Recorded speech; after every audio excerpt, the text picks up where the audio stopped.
So welcome back. So we are finally in another section, and in this section we are actually going to be creating our assemblies for those models we created. The first one we are going to start with is the valve. So in this lecture we are just going to cover how to open a new assembly file. So when you are in your SolidWorks home screen, what you need to do is click on this new, and now we have this assembly over here, and we'll click this and click OK.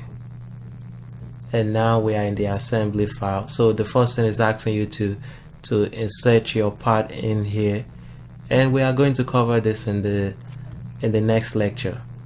And let's just close out.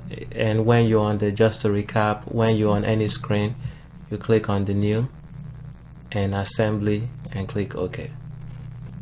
And that's how you get into an assembly mode. Thank you, and I will see you in the next lecture. Bye. Hello, welcome to another lesson. So in this lecture we are going to be learning how to insert our components into an assembly. So to start, let's go back into that new and assembly. Click on the assembly and click OK. So now, like I said in the previous lesson, you get this dialog box on the left side. So it's asking you to insert your part into the assembly. So we're just gonna click this browse and browse to the file location where you have your check valve project saved. So the first thing we want to do is you always want to grab the main model where you are going to mate all your extra pieces to. In this case we have the body, so we're gonna click on the valve body and click open. So now you see the valve body is showing, and I can click anywhere on the screen and it's going to fully mate it here on the screen, or I can click the check and it mates it. So we'll do that. So now our main body has been made, which means it's fully constrained to the origin point and I can't move it anywhere. If I click and try to move it, I can't move it. I can only spin it around. And you always want to have your part, the first one, the first main part, you always want to click that check just to mate it. And if you want to unmate it, you can right click and click float. And when you click float, now you can move it around. But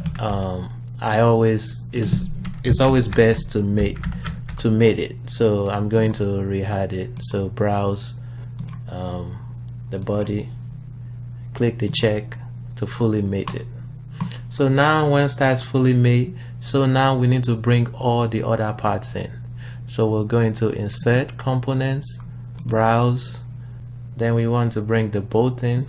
We'll click the bolt open. We'll just click somewhere here, put it there. We'll go back, insert, browse, insert components, browse the cover, open, and we want to put that somewhere over there. And we're gonna go back to insert components, browse, discs, open. We want to put the discs over there. Insert, browse, gasket, open, and we want to put the gasket. So we pretty much putting all the parts in. So just make sure you insert your component and put them somewhere in the screen. So the last one is insert, browse, and the spring, open, and we want to put the spring over there. So now we have all our parts in, and in the next lecture we are going to talk about how to start mating all these parts together. Thank you, and I'll see you in the next lecture. Bye. Hello, welcome back. So in this lecture we are going to be talking about mates. So what mate is mate is this little pin over here, and what mate is mate helps you define how the relationship between all your components. So for example, this cover sits on this body, so mate helps you constrain this cover to this body. So, and the mate we are going to be covering in this lecture is pretty much just your standard mate, which is your coincident, parallel, perpendicular, tangent and concentric. So whichever one applies to this project we are going to be covering, because for the most part these are the mates you are going to be using. And you can, how mates works is you can mate a face to face, a sketch to face, a sketch to sketch, and a feature to feature. So, and don't worry, we are going to cover everything in details. So the first thing we want to do is start making our parts together, right? So the seat, we have the seat goes into the valve and sits on that face. So the first thing we are going to do is click on this face and click on this face, because these two faces are round. When you click it, or you can either click those two faces by holding the control key and clicking mates, and SolidWorks will automatically apply the mates that meets those two features you selected. So the concentric is the one that applies to those, which means the center line for those two faces are on the same center line. So you can either click those two that way, or you can select mate, then you click this face and you click that face, and you still get the same result. So we'll click those two faces and click OK. So now it means this face is on the same center line as that, so we can move it up and down. It's fully, it's constrained to that face, we can't drag it anywhere. So the next thing we want to do is this face, and you can drag this up just to see what you are doing. So I'm gonna drag this up. So this face, and we are still in the mate option. So this face, we want to mate it to that face and click OK. So, and we can click OK, and when we section that about the right plane, and as you can see, that face is, that seat is sitting on that face, at that is concentric and is sitting on that face, and that's what you want. And you can also leave your section open while you mate your part. For the next example, let's click on the mate, and let's select this round face and select that round face, and you still get the same results. So now that we have made that, we want to mate this face to that face and click OK. So now we have our seat. Our seat is also, our disc is also constrained. So now we want to do this gasket. We'll click constrain. On the mate, we'll click that face and we'll click this face. Again, they are concentric. And now you'll click this face and that face to mate it to that top. So now we have our gasket in. So anytime you're mating something to the inside, it's best to section your part so you can select the right mate. So the next one is we want to do this spring, but the way this spring is modeled, we actually don't have, if we select this face, and let's try this. I'm not sure if this will work. See, it's only trying to make it tangent. So what we need to do is, there are several ways we can make this. We can click on the spring and click this drop down to show the sketch of that spring that has the center line.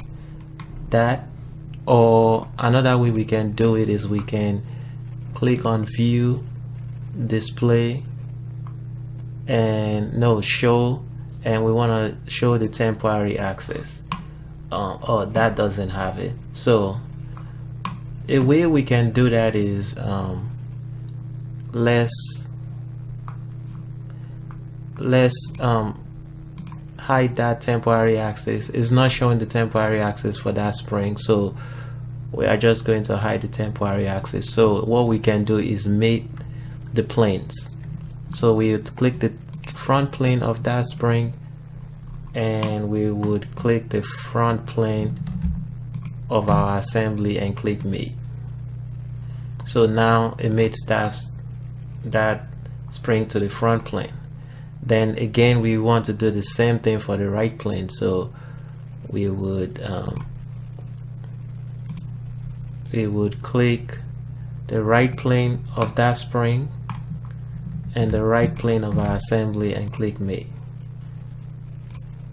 So now our spring is fully centered in our assembly, which is how we want it.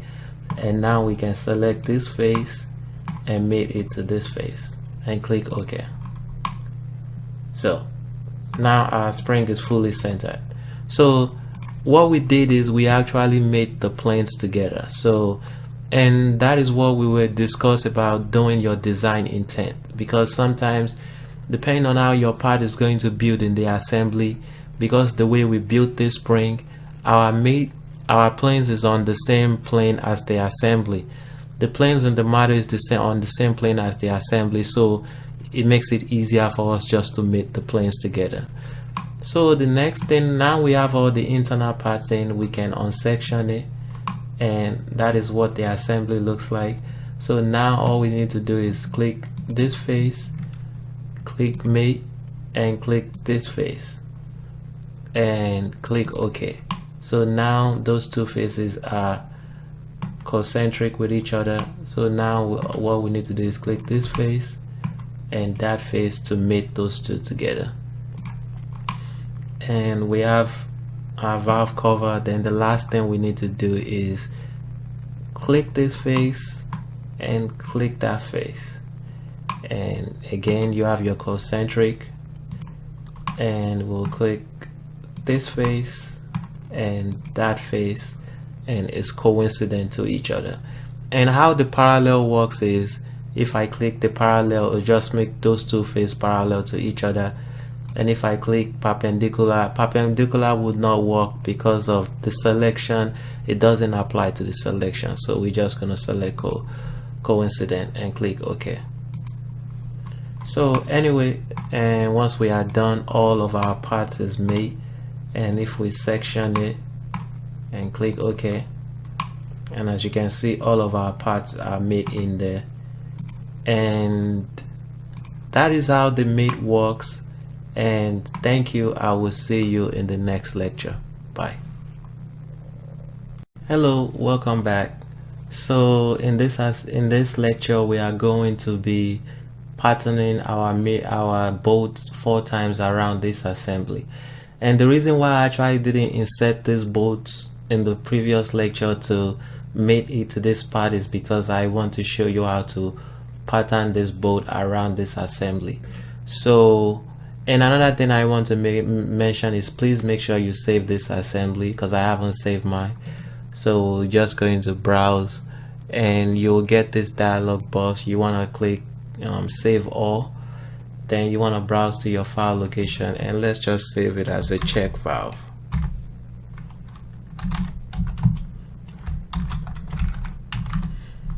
So we'll save it as a check valve.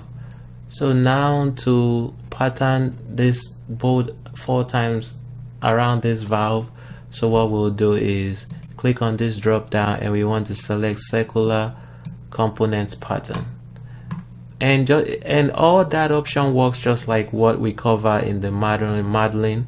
It's the same thing. So for the perimeter, you want to select any circular edge, so we'll select that circular edge.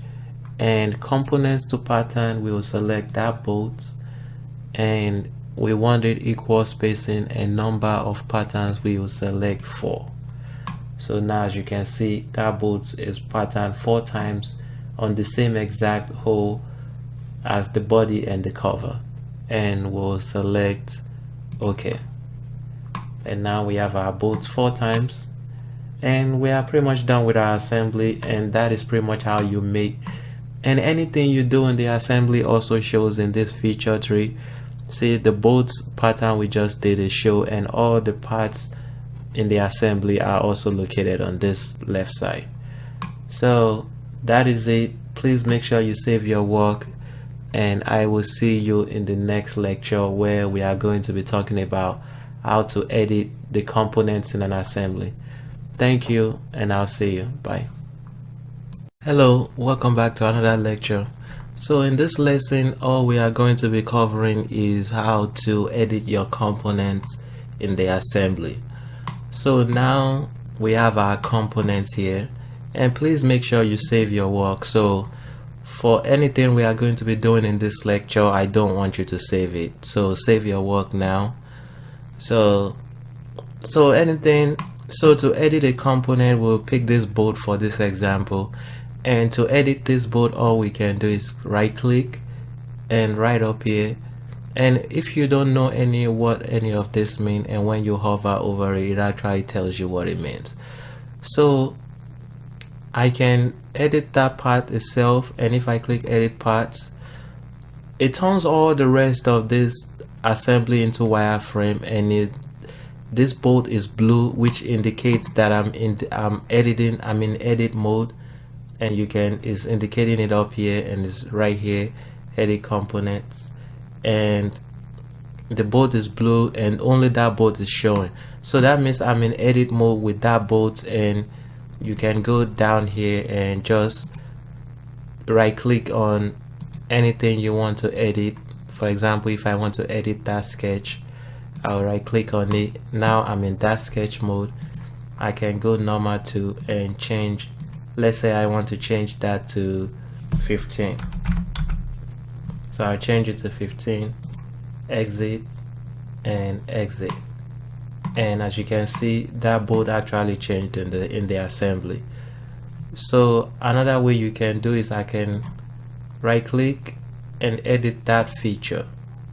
And that feature will just be that extrude for that sketch. So let's change it to something drastic.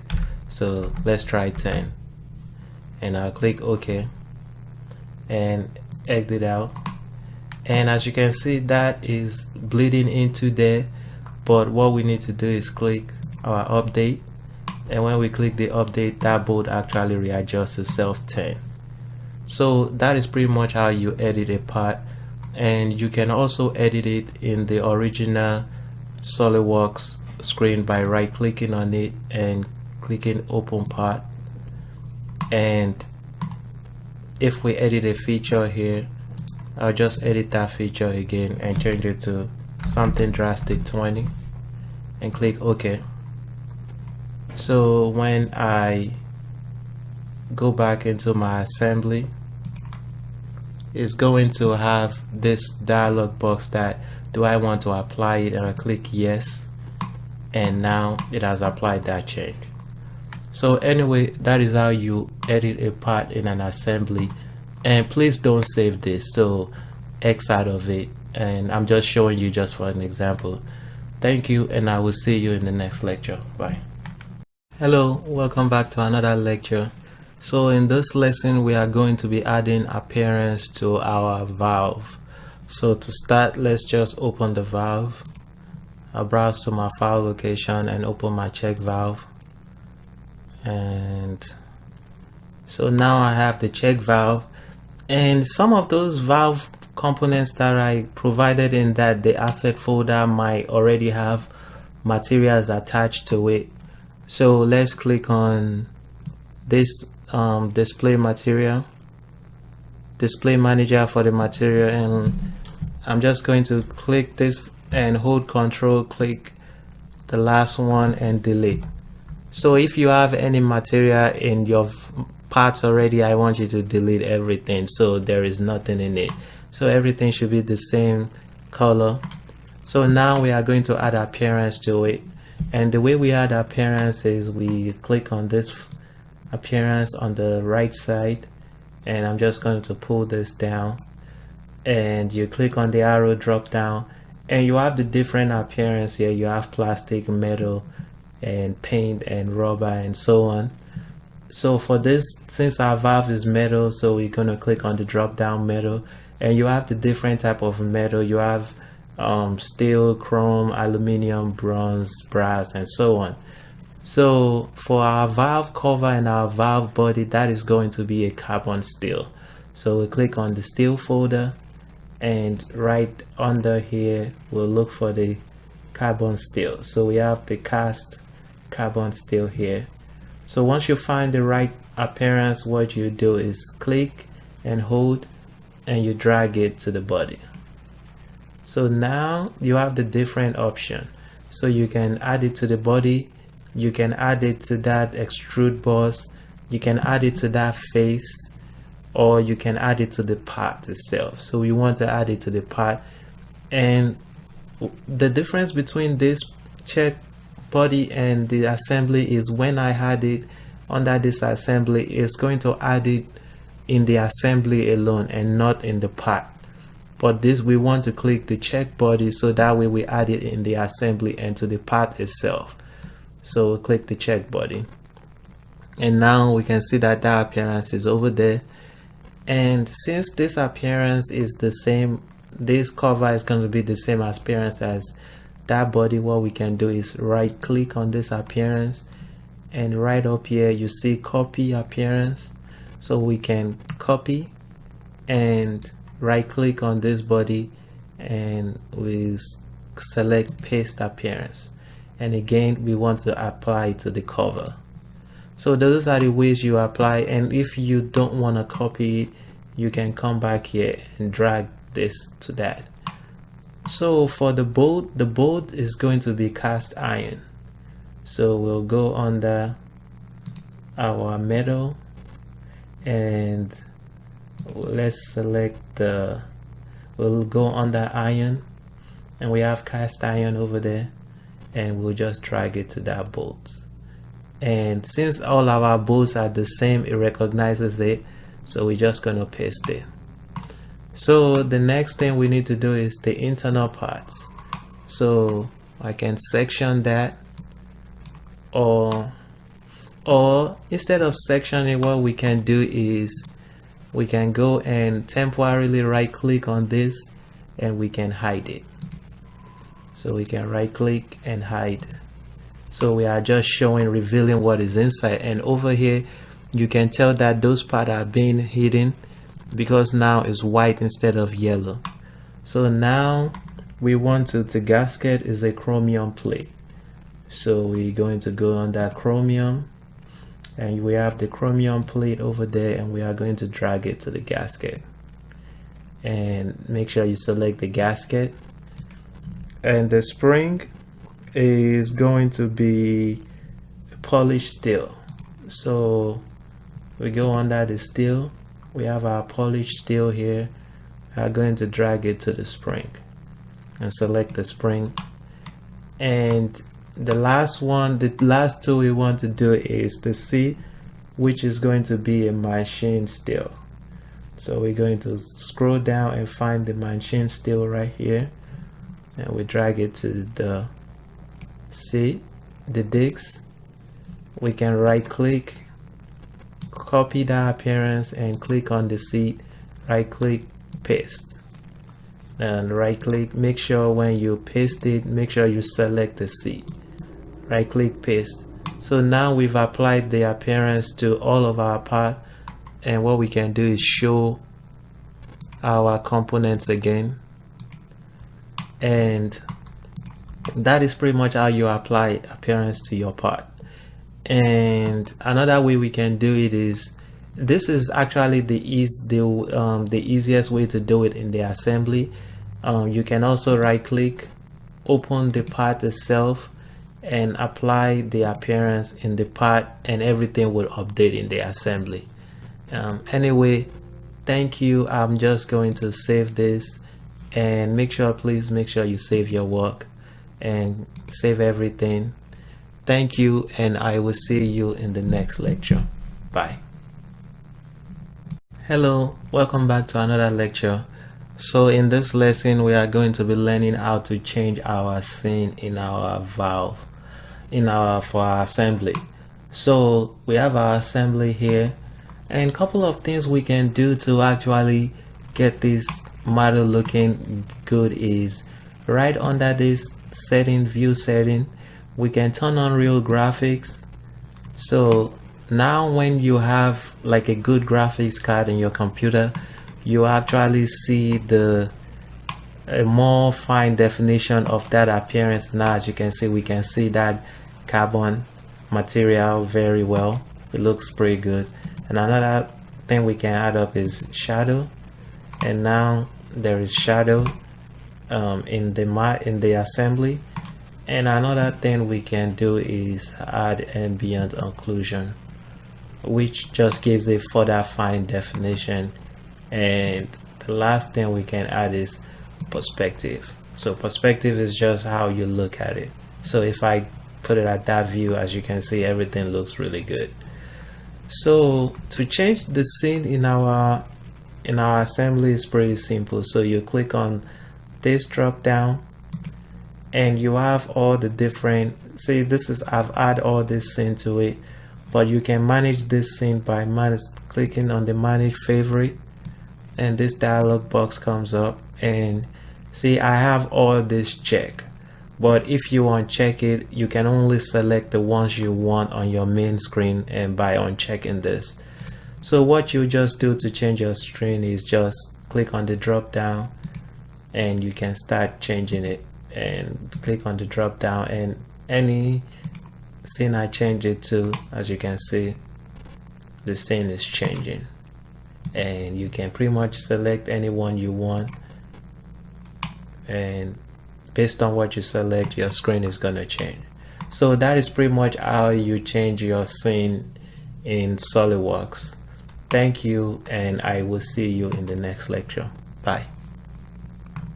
Hello, welcome back. So in this lesson, we are going to be talking about the assembly features. So if we click on this drop down, we have all these features that can be added in the assembly mode. So what that means is any feature you add in this assembly would only be applied in the assembly mode, but not in the part mode. So a good example would be, let's say I want to do an extrude cut. So we'll go on we'll select a plane. So let's just say the first plane, the front plane. And please, anything we do in this lesson, please save your work now. Anything we do in this lesson is just for example purpose. So don't save anything we do in this lesson. So we'll click on the front plane and sketch. And let's just draw a rectangle on that plane, normal 2, something like that. And exit that sketch. And now that we have our sketch, what we want to do is go into our assembly, and under the assembly feature, we want to pick an extrude cut. So now we have the extrude cut, which is, so we're just going to do through all. So cutting through that part through all. And now the only thing we have to select is selected component. So we have to either do, so pretty much the selected components means the components you select, or you can cut through all components there. So that is what we'll do, and we'll click OK.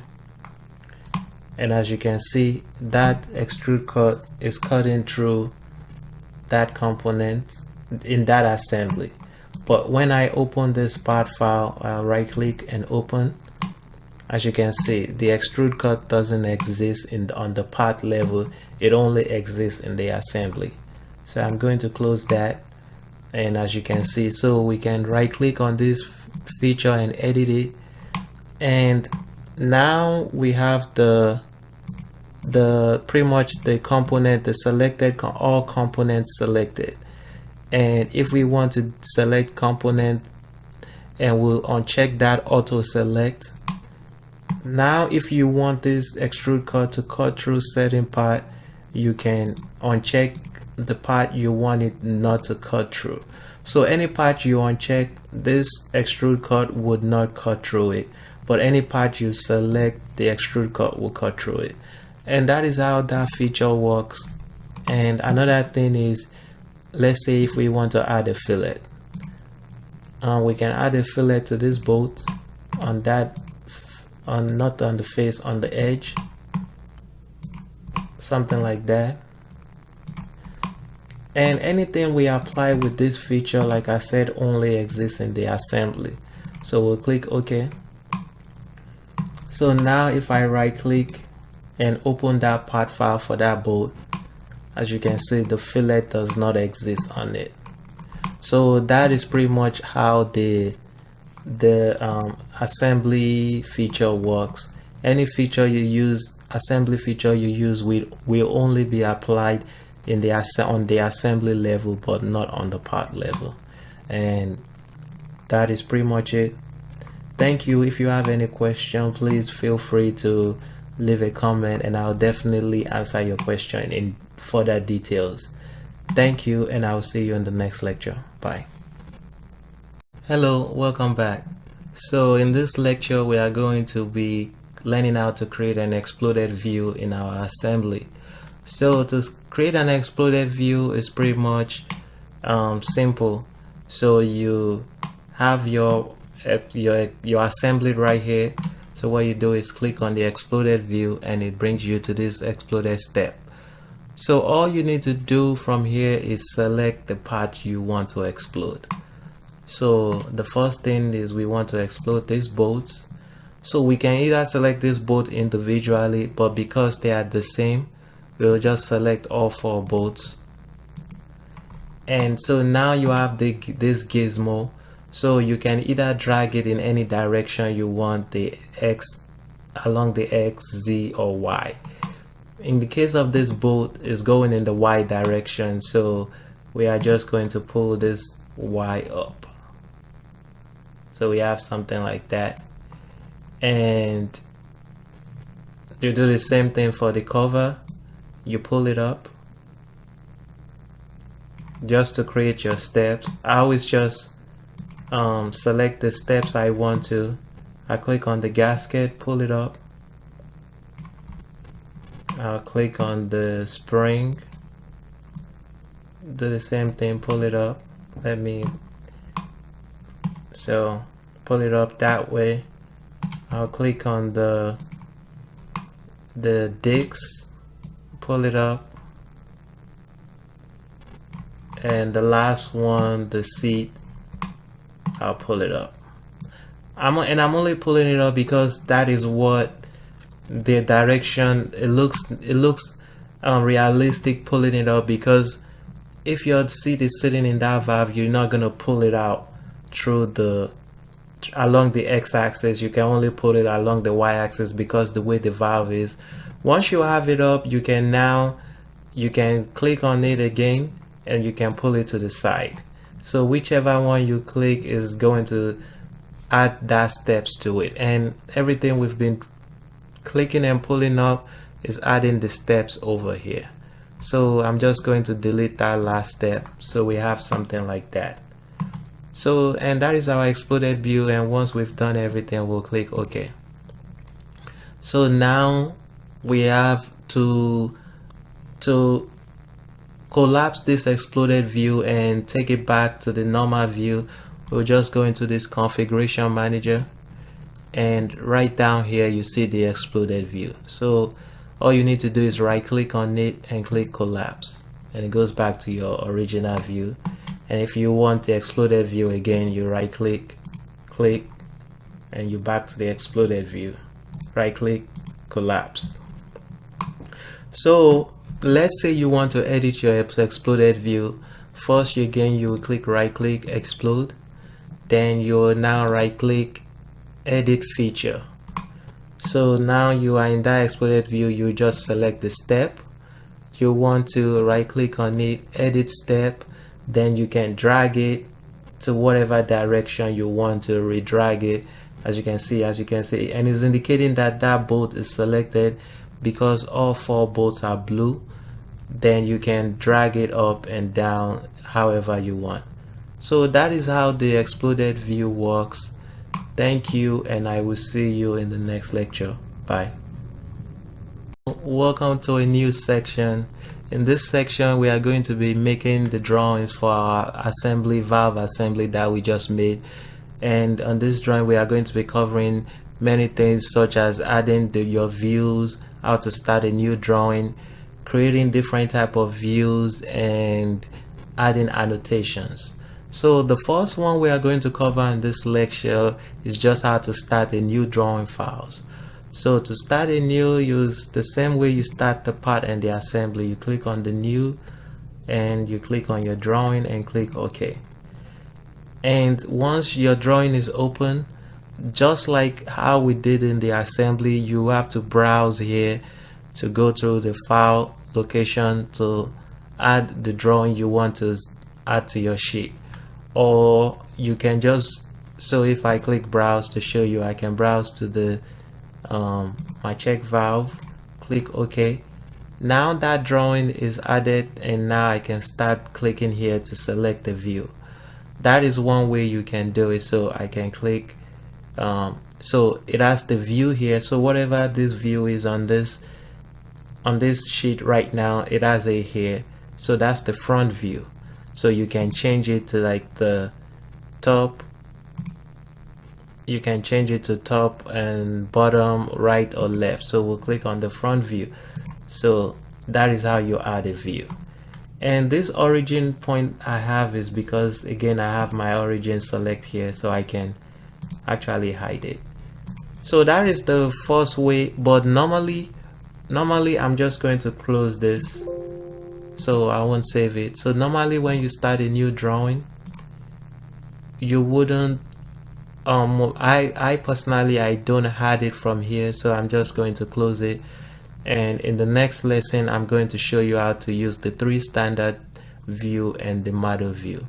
So anyway, that is how you start a new drawing file, by clicking new, drawing, and OK.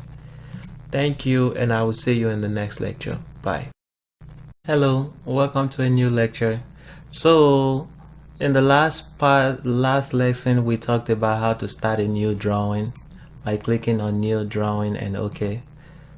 So I also mentioned in that lecture, I close this. So now to add the 3 standard view, this 3 standard view means when you select your part, SolidWorks is going to automatically add the 3 standard view for you, which is usually the top, front and right, and that is standard. So let's click on the 3 standard view. Then we are going to browse to the components we want to add, which is our check valve assembly, and click open. And when we click open, as you can see, SolidWorks automatically add the top view, the front view, and the right view for us. So again, I'm going to click and hide my origin point. So these views are aligned to each other, and they are just drafting views where they are aligned to each other. I can't move this view, and it's indicating by that line they are projecting down. The top view is projecting down to the right view. And for your drawing, has all the properties on the left side, so you can click on the drawing, you can change the view of the drawing, you can change the display style, you can change the sheet scale, which is over here, the scale which is over here, down here, you can change it over here. So you have all your drawing properties over here. So that is how you click the 3 standard view. You add the 3 standard view by clicking 3 standard view, browse to the file location and open it, and SolidWorks will automatically add those 3 views for you.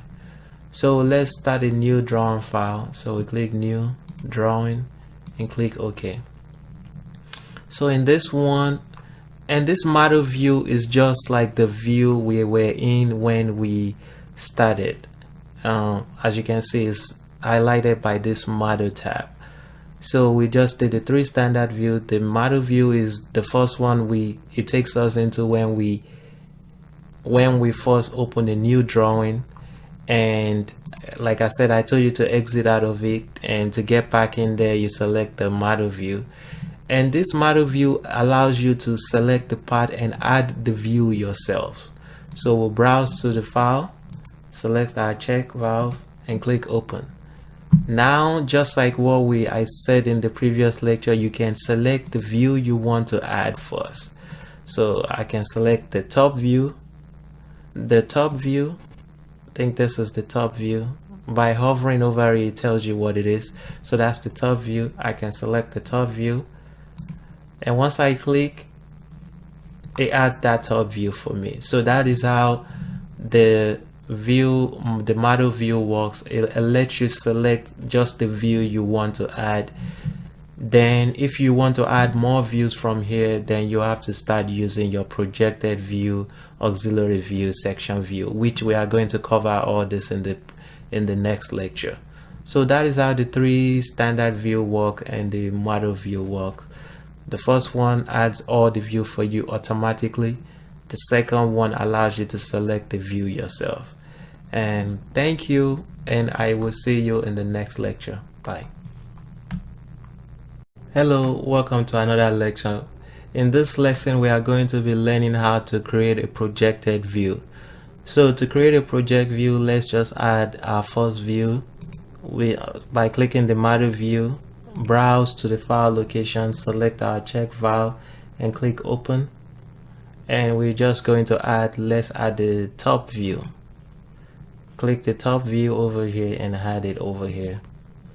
And I'm going to hide that origin point.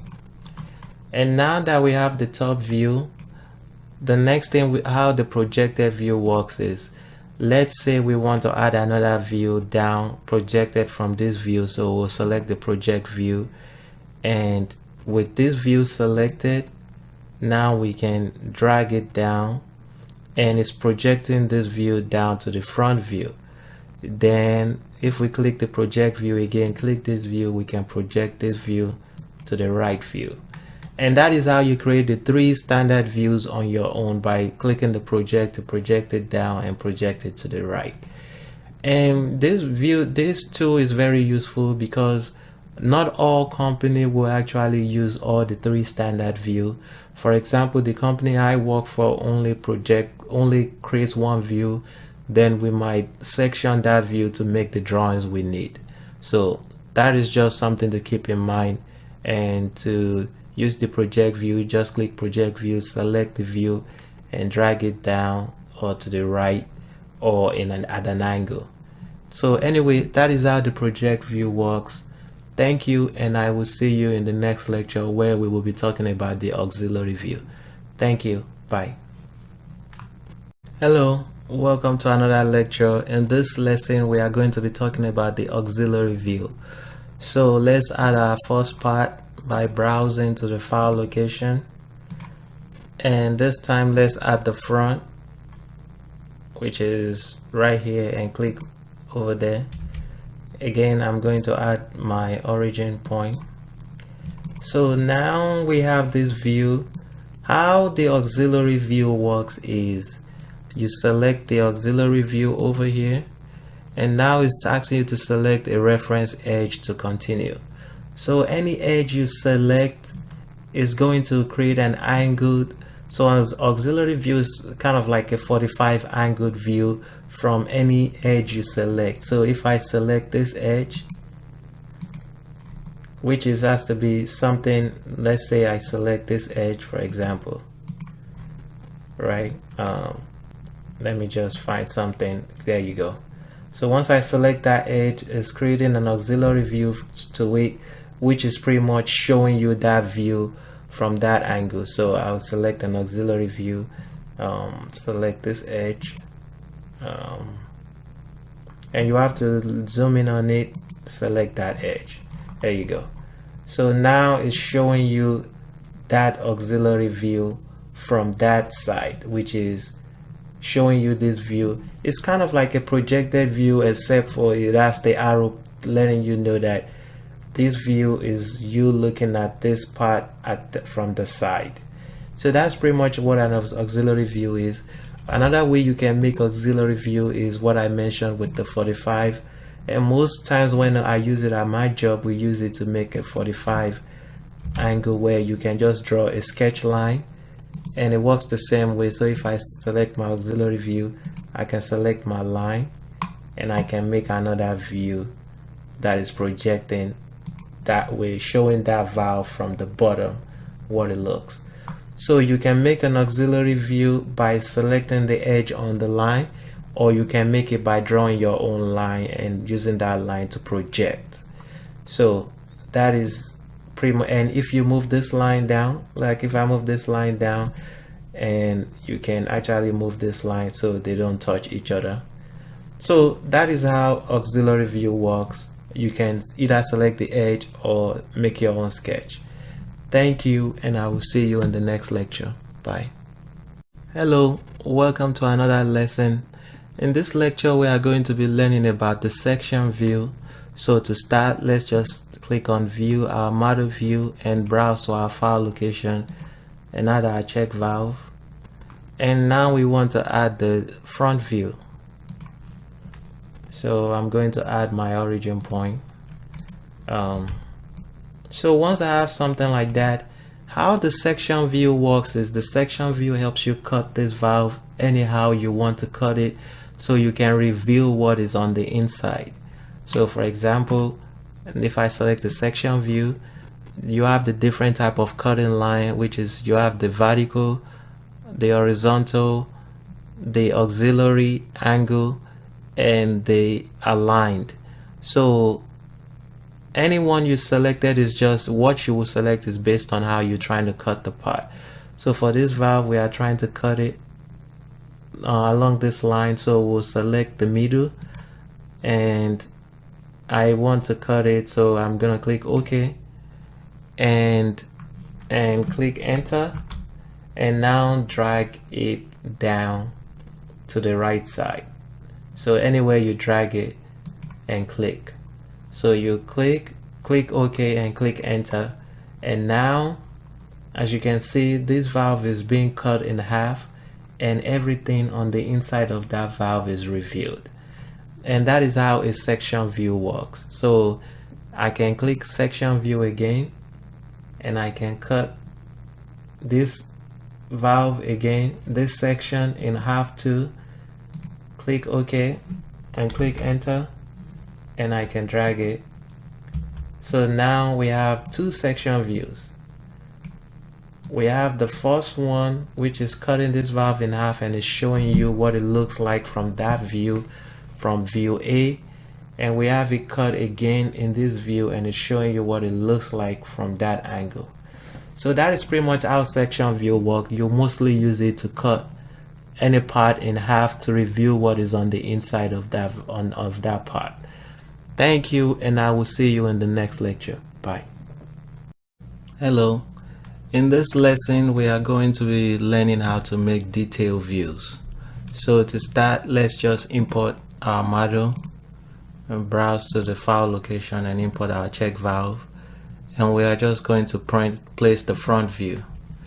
And I'm going to hide that origin point. And so how a detail view works is you can zoom in. It helps you create a view by zooming in on a particular area of your drawing. So we'll go to under the view layout, we'll click detail view. So what happens is, let's say I want to zoom in, I want to create a detail view of this area. I will click and draw a circle in that area I am trying to show. So it's just going to be exactly just how you draw sketch, a circular sketch. You click, draw your circle, and as soon as you draw your circle, it creates the detail view of that section for you, which is this area, and you can always adjust it by dragging this out, and the more you drag it out, the whatever area is in that circle, that is the area it's going to show here. And you have the different properties over here of how you can edit that view, but that's how you create detail views, and it pretty much show everything in the circle. Thank you, and I will see you in the next lesson. Bye. Hello, welcome to another lesson. So in this lesson we are going to be covering how to make a breakout section. So again, let's add our file, and the reason why I'm starting from afresh is I'm just trying to get you used to how to upload your file into your drawing, your view into your drawing, and start working from there, which is why we are always starting from scratch. So we'll upload our check valve and click OK. and now we can upload the front view. And once again, I'm going to hide that origin point. So to add the detail, the breakout section, how the breakout section works is we'll just click on it, and I will draw. So as soon as I click on it, you see this spline tool comes up. So now I can draw a spline around the area I want to create a breakout for. And once my spline is completed, you should get this message. Just click OK, and now it's asking you the depth of that breakout. So the dimension, let's pick something about 0.5 and just try it for now.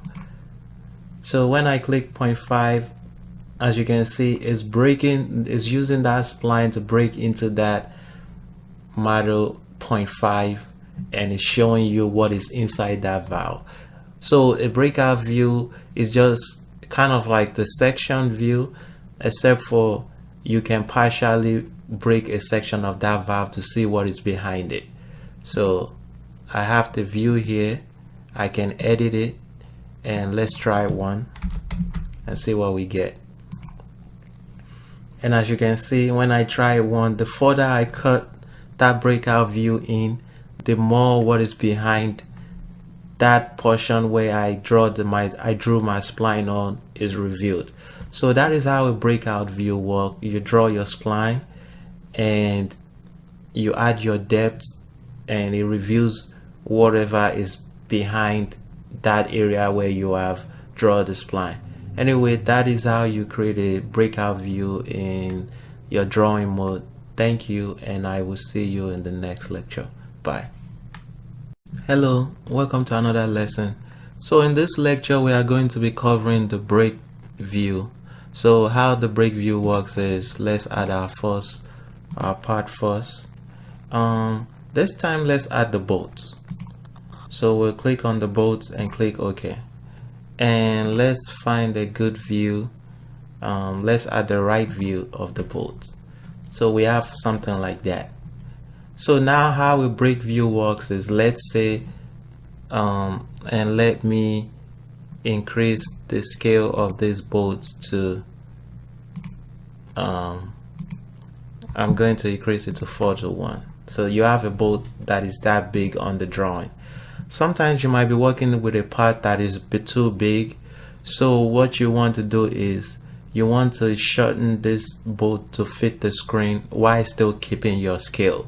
So that's how you use the break view. So we'll click on the break and we'll select that view. So it's asking you, do you want to break it vertically or horizontally? In this one, we want to break it horizontally, so we'll select the horizontal. So we had our first break line and we had our second break line over here. So what it does is it breaks that view by whatever dimension we put here. So we can do 0.25. So the space between those two lines is going to be 0.25, and it breaks that view just to fit our screen. But if I had the dimension to this, the dimension is still going to be the same. The bolt is still going to be 1.259 long, which is the model, but we are just cutting that view in half. Everything in between, we are cutting it off just to make it fit in our on our drawing sheet. So that is how the break view works. It just helps you cut the part itself to fit into your view, but you're not really modifying anything. Anyway, thank you, and I will see you in the next lecture. Bye. Hello, in this lesson we are going to be learning about the crop tool. So to start, let's add our view, and this time let's add something different. Let's add the check body, the valve body, and let's click on the right view and just add it. So we have something like that.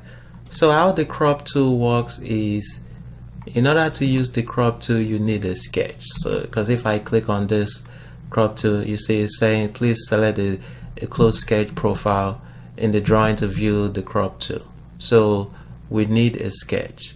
So the first thing we are going to do is draw a sketch. You can use a spline, you can use any line. So we'll just draw, let's draw a spline, let's say around this area, something like that. We click OK. So now when we go into our view layout, we select the crop tool. What it does is it crops everything out and only shows that area. And that is how the crop tool works. Sometimes you might have a whole bunch of drawing on here and you just want to show a particular area, and that is what you use. And you just remember to use the crop tool, the crop view. You make your sketch first around the area you want to crop out, and everything for this option, for this view, is right here on the left side, and you can change the scale and all the properties that are pertaining to this crop view. So anyway, that's how it works. Thank you, and I will see you in the next lecture. Bye. Hello, welcome back. In this lesson, we are going to be learning how to change the scale for our drawings, and our project for the drawing is actually starting from this lecture. So anything we do in this lecture, please make sure you save it, because the next lecture will be building on this lecture. So please make sure you save your work from this point on. So to create a drawing scale, let's just add our drawing first.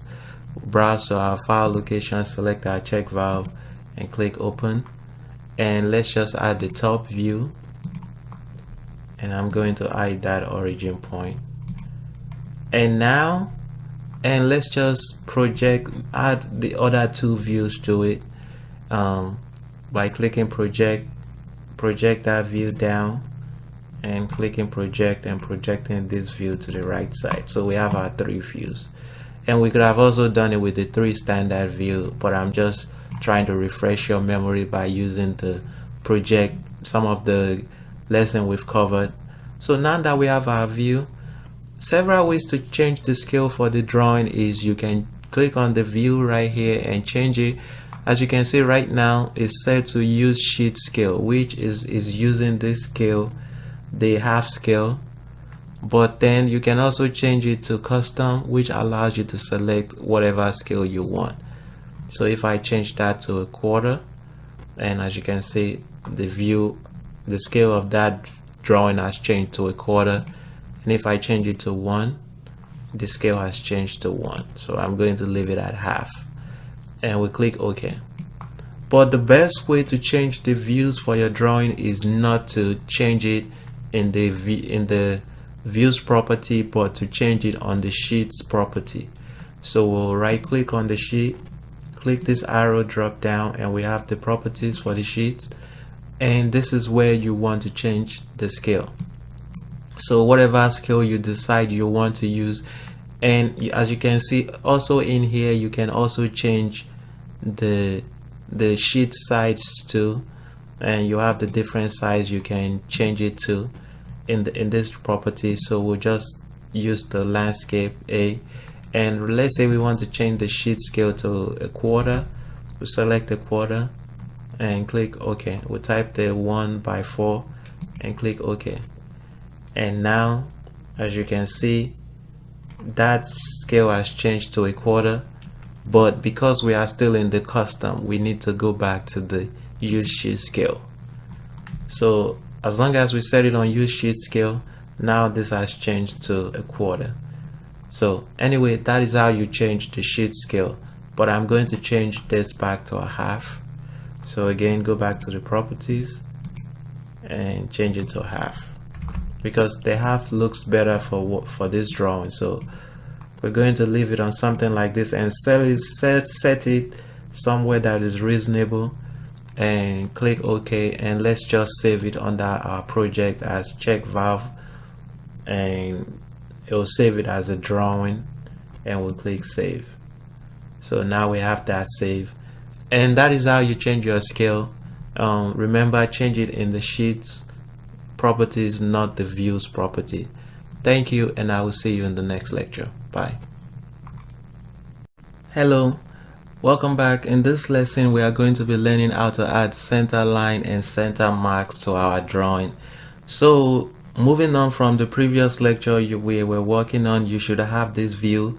So now we want to go into our annotations tab, and to add a center line to this line, center line is just helps you, one, it helps you create a center line for your drawing where you can dimension to, and two, it helps you identify if a part is the center line of a part and if that part is actually a radius or a diameter. So up here we have the center mark and we have the center line.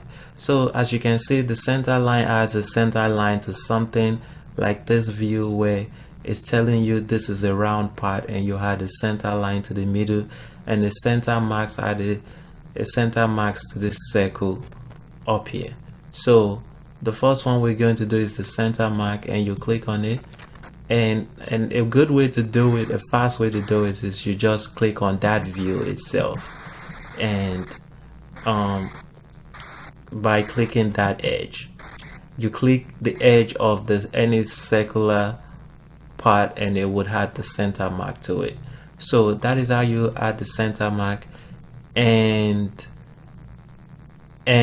you have the different option over here of how you can adjust that center mark. So in some cases, if you have multiple holes, if you click those holes, it would change it to a circular center mark and you can have the circular center mark. But since that doesn't apply, to just add the center mark, you click any circular edge on that view and it has the center mark for you, and you can always adjust this, pull it out.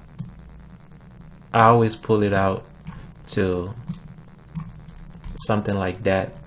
And to add the center line is the same thing. You can click this view and it has the center line for you, which is adding the center line of those cut. Right now is adding the center line for the cut in the valve, but we can just delete one of those center line. We can click and delete. I don't know why I'm getting it. There you go. Click and delete. I had a little bit glitch over there, and we can just pull this out. So the center line will be for our extrude body to show that is actually a revolve. So that is how you add the center line. Remember, the center mark is when you have a circular, and the center line is when you also have a circular but it's showing it not from the top view of it but from the side view. Anyway, that is how you add center marks and center line. Thank you, and I will see you in the next lecture. Bye. Hello, welcome back. In this lesson, we are going to be talking about the edit sheet format.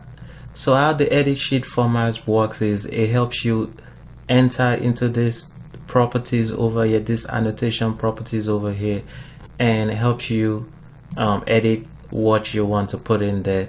So to get into the edit sheet format, there are several ways. You can click on this tab and you see the edit sheet format, and it takes you to that edit mode. And I'm just going to exit, or you can right click and select edit sheet format. So now that we are in this sheet format, so we can start clicking, and by default it should have like when I hover over this area, you see the symbol that is showing the A sign, which means there is like a note there that I can click on to type my name. So I'll just click in there and type my initial, and I will type the date, which is 6/23, something like that. And I would if you have someone that was checked by, you type the person's name and the date, and the title of the drawing you can add check valve.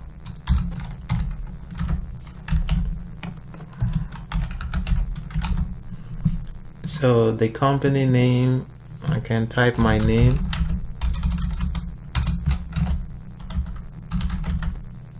something like that, and the drawing number we can just name it CV 001, and the rev is anytime you make a review on the drawing, you change the rev, and you have all these properties here to change. And that is just how the edit sheet format works. And once you are done adding all the information you need to add to your drawing, the next thing you're going to do is click this to be done, and it saves everything. Now we have pretty much our information on our drawing, and anytime you need to go back into it to make those changes, again you right click and edit sheet format takes you back in there, and once you're done, exit out. And that is how the edit sheet format works. Thank you, and I will see you in the next lecture. Bye. Hello, welcome back. In this lesson we are going to be adding notes and annotation to our drawing, and how adding notes and annotation is very simple too. So to add notes to your drawing, you see our drawing sheet has this comment area, which is where you can right click and go to your edit sheet format, and right here you can click on your comments and just go to the end of that comment and start adding your note, and just put this as a check file.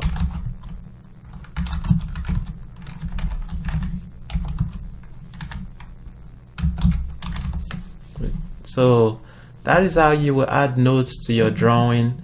And another way you can add notes is you can also click in the sketch and in the annotation, and you have the notes here. So you can click on the note and just click on any area, and that option for the note comes up, and you can start adding your notes to. Now just type that again. This is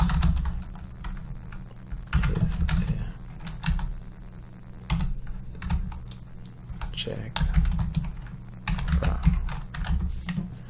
So that is another way you add your note. And the properties for this note, once you double click on it, the properties comes up, and you can change the font, you can change that to 10, the type, and everything you need to change on it, you can change it here. And once you're done, you pretty much just exit out and make sure you are out of that and click done. And on your drawing, you can also add the notes to the drawing by selecting an area of that on your view, and click and add your notes to it. So that's a way. I just put like one in there. And one thing you should notice, when you select a face, SolidWorks is going to add it as a circle, but if you select an edge, like if I drag this to this edge, watch, that will change to an arrow.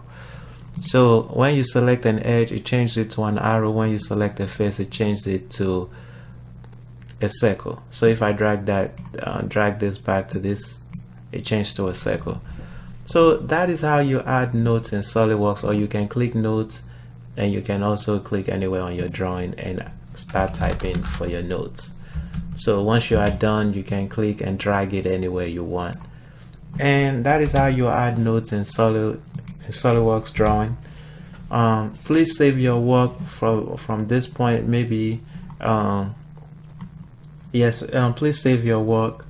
I don't have too much information to fill in for this. You can just practice by filling in what the information you feel applies.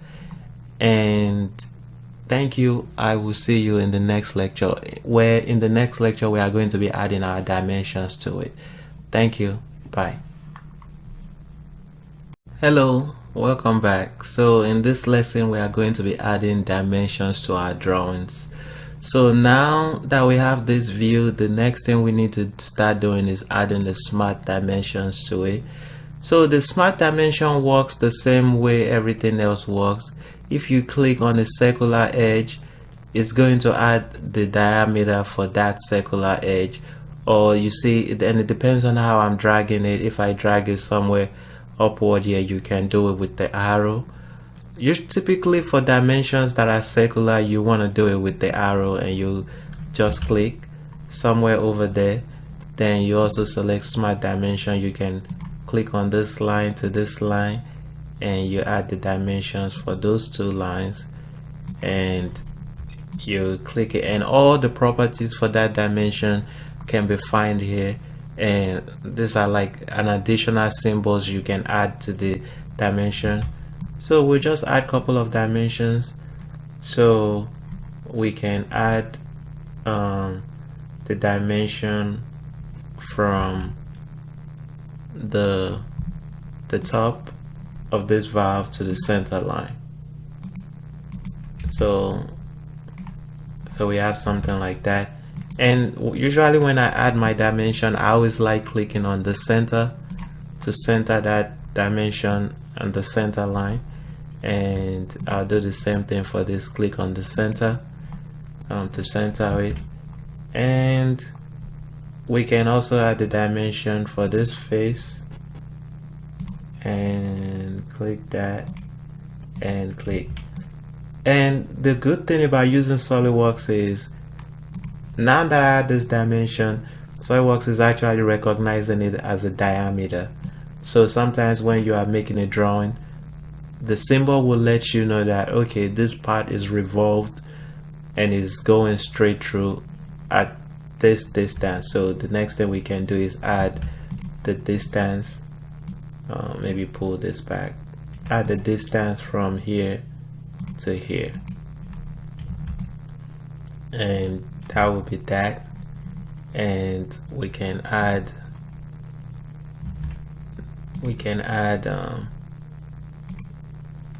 so the way SolidWorks works is, sometimes when you click on radius it might not work.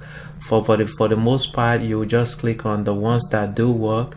So we click on this radius, and some radius you might just have to add it with notes. So we click on this radius, and any part you click on, SolidWorks is actually gonna be able to recognize whether it is a diameter or just a straight part. So anyway, that's how you add your dimensions, by just clicking. And I'm trying to find what else we can add. We have those dimensions, and let's just do one more. Maybe we'll do half of this, so we can dimension from here to here, and we can pull this view down a little bit, so until we have something like that. And that is how you add your dimensions in SolidWorks. Thank you, and I will see you in the next lecture. Bye. Hello, welcome back. So in this lesson we are going to be learning how to add bill of material to our drawing. So the bill of material just lets you know how many parts, the type of parts, and how many parts you have in there. It just gives information, further information about this valve. So what we can do now is, before we create the bill of material, let's move this view close to each other. So we have something like this.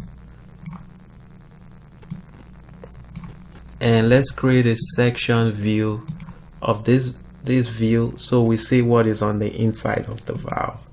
So we create something like that. Click OK, and drag this view somewhere over here. So now we have section AA, which is this section, and it's showing what is on the inside of the valve. So we have something like that. So now let's create a bill of material, which will go to annotations, and on this drop down we'll select bill of material, and all this is just the option. You can just click OK, and you can place it somewhere around that corner. So now we have our bill of material, which has the check body, and it's telling you the quantity, and we can add our description into the table. We can also edit the table. We can add more rows to it, and more columns and rows with like material and whatever information we want to display about this valve. We can still add it to the table. So it's telling you pretty much the valve, what is in the valve, and the quantities. And another thing we can do now is add our balloon to it. So if I select that body,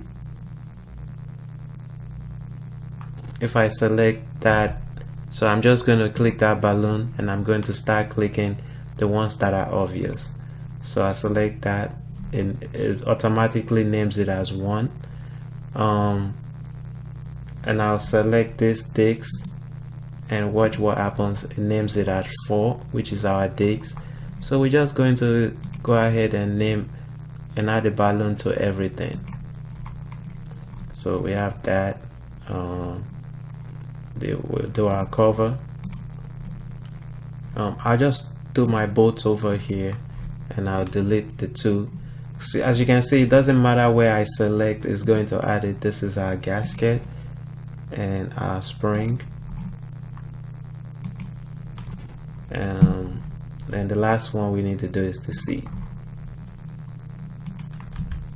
So I'm just going to delete that. So that is how you pretty much add a bill of material to your drawing.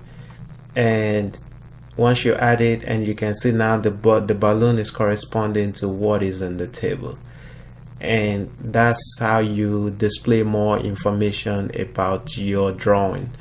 Anyway, thank you, and I will see you in the next lecture. Bye. Hello, welcome back. So in this lesson I'm going to be giving you different tips on when you are working on drawing that you can use, and all these tips only applies to different situations, so I'm just showing you the tips. So the first one is how to break and reassign alignment in SolidWorks. So we're gonna add our view for our drawing. So let's select the check body for this one, and let's just add the front view, and I'm going to hide that origin point, and I'm going to increase the scale, so properties, and I'm going to probably increase this to 1:1 and click OK. So I have this view, and next thing, let's project that view over. So the first thing we want to do is breaking alignment and reassigning it. So as we see this drawing now, as you see, if I click on this drawing, I can only drag it horizontally, but I can't move it up and down, because that center line that you are seeing is indicating that this drawing is aligned with this drawing. To break that alignment, what we need to do is right click on it.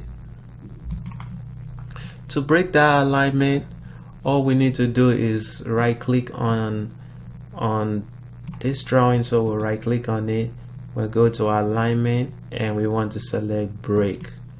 So once we break that alignment, now as you can see, this drawing is free to move around, and this drawing is not aligned with this drawing anymore. Sometimes, depending on what type of drawing you are working on or the company you work for, the company I work for, most times we break the alignment and we probably only just use one view for the drawing.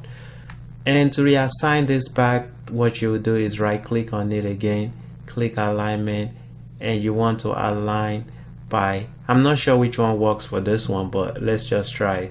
So align vertically, would align vertically. This one we want to do horizontally by center.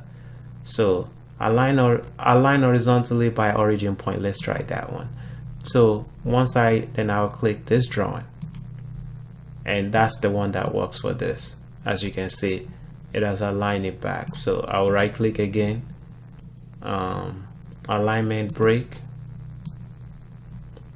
So now let's say I move it there. Now I want to right click, alignment. So I want to align it horizontally by the origin point. So align horizontally by origin point, and I'll select this drawing, and now those two are aligned again. So that's how you break alignment and reassign alignment in SolidWorks drawing. Thank you, and I will see you in the next lecture. Bye. So welcome back.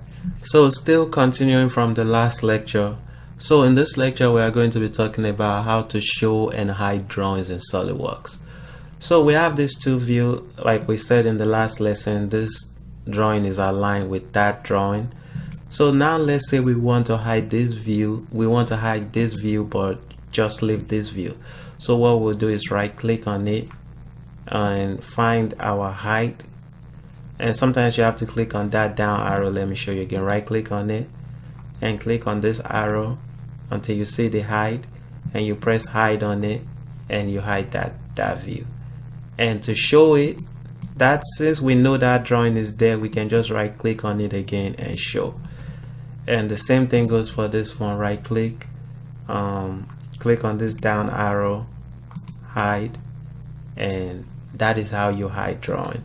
Sometimes when you hide a drawing, you might get the option that do you want to hide all drawings, and you will click no, but the option is not showing for this one, probably because the drawing is projected. So I'm going to show that drawing, and let me try to add a section view, so maybe I can show you what I mean. I'm going to add a section view to this drawing. Click OK and move it over here. So now let me see if it works, and I'm going to try to hide this drawing.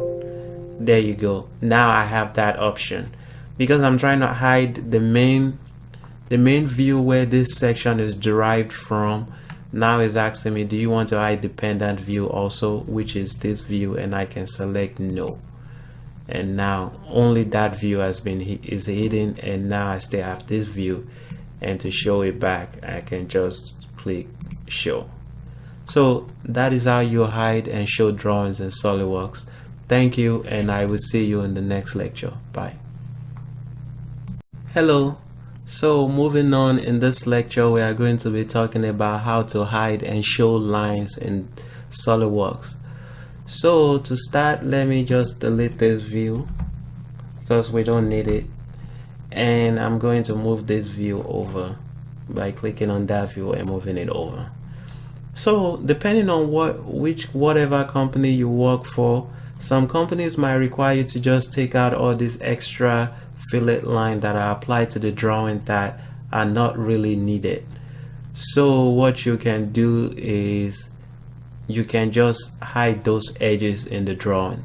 So to do that, you right click and you see this hide and show edge, you click it, and any line you click.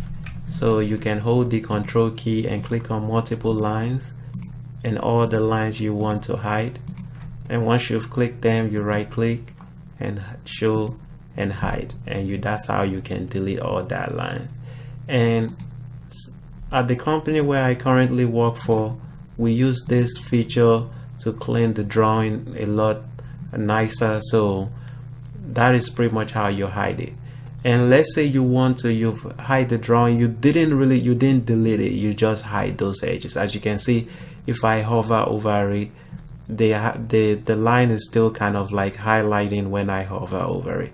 So to show it back, just hover over it till one of those lines shows, and right click and click show, and right click and click show, and now you have all those lines in the yellow are the lines you've deleted. So now you can, if you start selecting them one by one, those lines will start showing back again. So I'll just select all those lines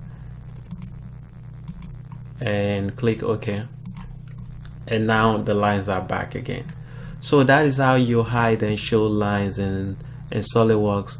In some cases you would need it, especially like, okay, up here with all this extra line, you can delete it, so that way the drawing is not more complicated to read when you send it to like a manufacturer. Anyway, thank you, and I will see you in the next lecture. Bye. Hello, welcome back. So in this lesson we are going to be learning how to rotate a view in SolidWorks. So to rotate a view is very simple. You right click on the view you want to rotate, and you see this zoom, palm, rotate, and you have all the different things you can do. Zoom to fit sheet, which gives you that zoom to fit sheet, but the ones we are going to be covering is the view, rotate view. So you click on the rotate view and you'll get this dialog box, which is drawing view angle. So now you can type in your angle. Let's type in 45, and as you can see, that view has rotated 45 degrees. And let's type in 90, and that view has rotated 90. And you can also type in a negative number, negative 90, and that view has rotated negative 90. So again, everything is depending on what company you work for. The company that I currently work for, we use this rotating view a lot, depending on what type of drawing we are trying to create. So I just wanted to show you this tip just to add to your arsenal as one of the skills you can perform anytime you're creating a drawing. So these are a few things you can do. Rotate your views just to make everything fit the way you want. So for example, the company I work for, although this is not really ideal as far as for like ASME standard where everything needs to be aligned, but some companies just have their own way of doing things, and it's just a way to know. And as you can see, if I click on that view and I rotate it, I can also do that, and the angle is changing in my drawing angle view, and I can just rotate it however I want. And anyway, thank you. Once you're done, you just click apply, and you can always go back into that view again, rotate view, view palm, rotate view, and change your values over there. Anyway, thank you, and I will see you in the next lecture. Bye. Hello. In this section, we are going to be working on how to animate our check valve assembly. And so in this lesson in particular, we are going to be doing the simple rotation model for our check valve. So to start, let's just open our check valve, browse to your assembly and open it. And the first thing we need to do is, and let's click on the right plane and press normal 2, so our view is in the right plane view. Then now go into the motion study, and the next thing we want to do is under this orientation and camera, right click on it and press disable playback of view keys. So it's the first one, disable playback of view keys. Press that, make sure you select that. Then the next thing we need to do is right over here where it says animation wizard, click that, and we are doing a rotation model. So to rotate your model, you just click next, and the next one is, the next option is around what axis are we trying to rotate it. Based on how our model is designed, we want to rotate it around the y-axis, and this little blue thing actually gives you the preview. So if I select the X, it tells you in which direction it will be rotating, and if I select the Z, it's saying in what direction. But in our case, we want to rotate it around the y-axis, and you can tell the y-axis is over here, and in the clockwise direction. We'll click next, and the duration for our animation, let's make it 5 seconds, and the start time we want to start at 0. Then we'll click finish. So now when we press play, our animation will rotate for 5 seconds, and the keyframe for our animation is add here, and our animation will rotate for 5 seconds, as you can see. And that is pretty much how you do your rotate animation in SolidWorks. So to save it, we'll press this save button, save animation. We'll browse to the, you can browse to the location where you want to save it. We'll save it in our project folder. You pick the name, Microsoft AVI. Then under this custom aspect ratio, I always like to do 16:9, something like that. And the frames per second will do 25 frames per second. Then we'll click save and click OK. We'll just click uncompress, full frames uncompress, click OK. And this is just asking, do I want it to recalculate? We'll click yes, and now our animation is recalculating, and once it's done, it's actually rendering our animation out. So Let's just give it a couple of seconds and I will show you what it looks like once we are finished. So it's almost done. Okay, so now animation is done. So what we need to do is browse to our file location, and let me browse to the file location just a second. So I browse to my file location and select my check valve, and you can see now the video for this animation has been added there, and when I play you can see our animation playing for 5 seconds. So that is how you do your first rotate animation, and thank you. I will see you in the next lecture. Bye. Hello, welcome to another lecture. In this lesson we are going to be learning how to do a rotation animation using a sketch. So the first one we did is just a basic rotation, but in this one we are actually going to be using a sketch to do our rotation animation. And using a sketch is actually the best way to do your rotation animation because it allows you to control the your rotation very well.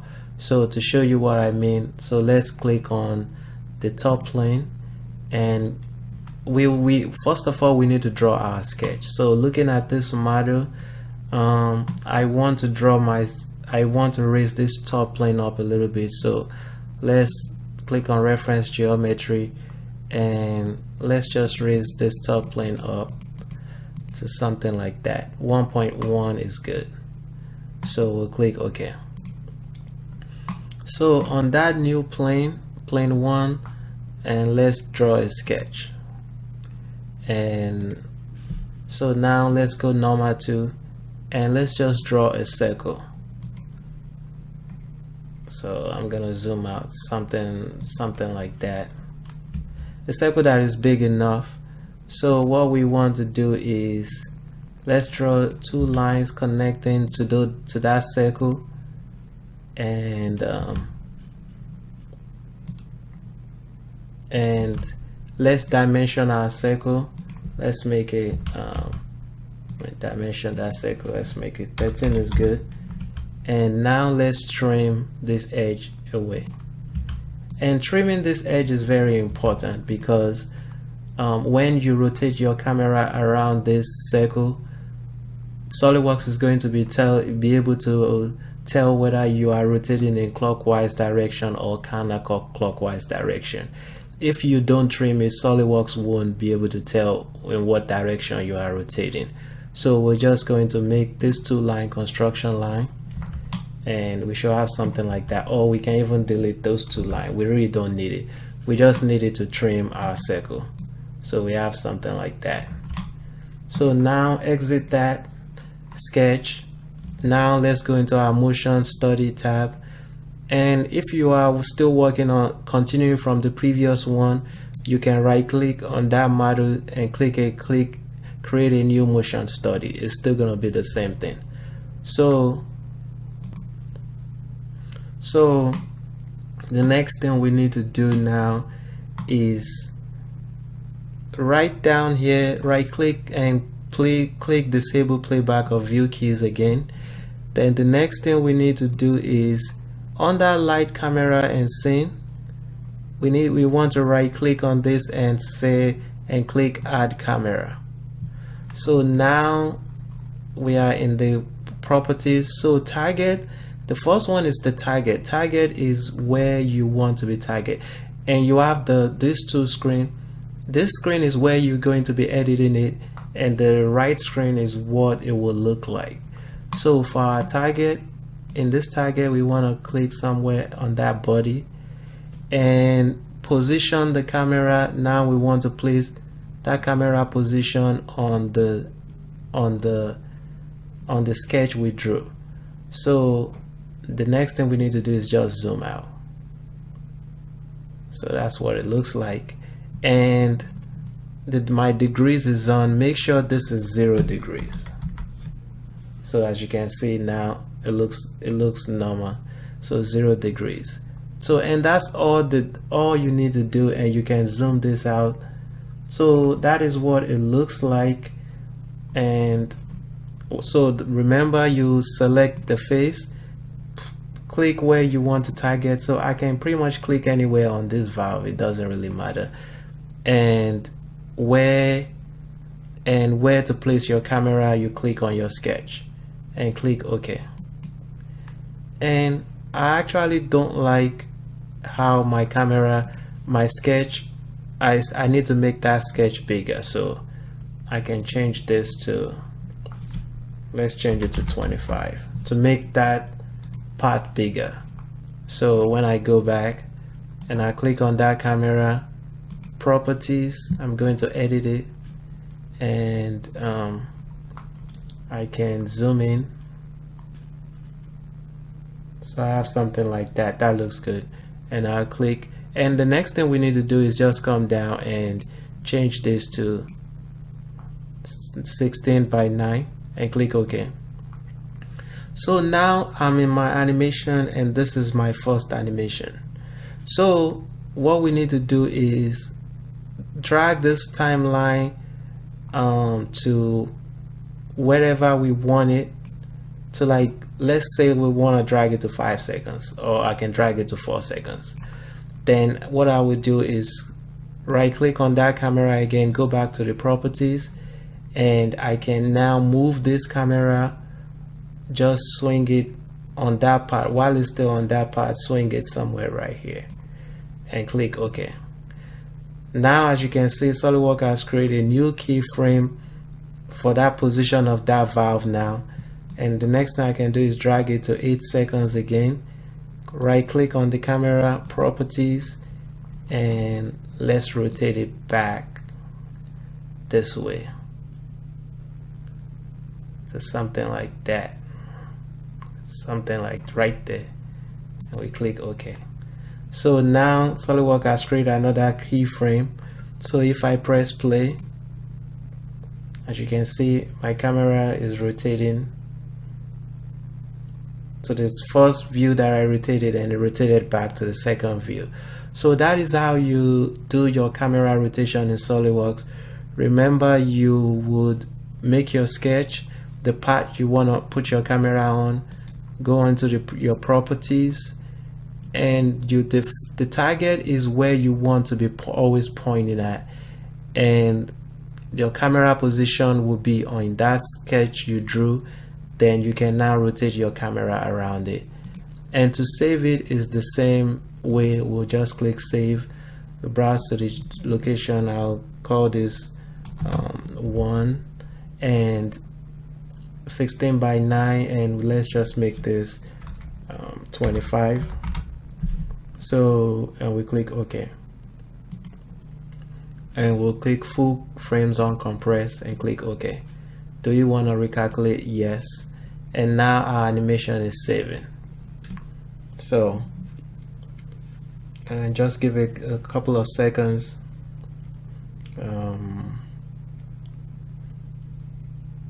Depending on how big your animation is, it will take some time for your animation to save. And just bear in mind, and if you are using PhotoView 360 in SolidWorks, it would even take longer. So when you are saving it, if you want to save it as a PhotoView 360, that option will be under the option where we select the AVI file. Then you can select PhotoView 360. So it's done. So let's browse to our file location, and we have the valve 1. And when I click play, as you can see, there goes our animation that we just made. Anyway, thank you, and I will see you in the next lecture. Bye. Hello, welcome to another lecture. In this lesson, we are going to be working on how to do our exploded animation. So to start, let's go into motion study, and to do an exploded animation, you always have to have an exploded view in your valve, in your assembly, before you can do it. And from when we were working in the assembly for this valve, we have created an exploded view for this valve. So now we can now do an exploded animation for it. because you can't do an exploded animation without having the exploded view. So that's the first thing to keep in mind. Make sure you have your exploded view. So now when we go into the animation wizard, we can see this explode view is on. So we'll click this explode view and click next, and the duration of the duration of the explode view, let's select, we want it to explode the exploded view to last 10 seconds, and we want it to start at 0, and we'll click finish. So now SolidWorks has automatically add those keyframes for the different steps in our exploded view. So if I just click, before we do that, let's right click and press disable playback of view keys. So if I click play, we can see that our valve is exploding, and all those part is exploding, which is the steps we did in our assembly when we were working on the assembly. So the next thing we need to do is we can just add a camera. So let's come down to the lights camera and right click, add a new camera, and just move the target. Like I said, the first one is the target. The target is pretty much anywhere you want it. So let's select something. We can select that and we can zoom in,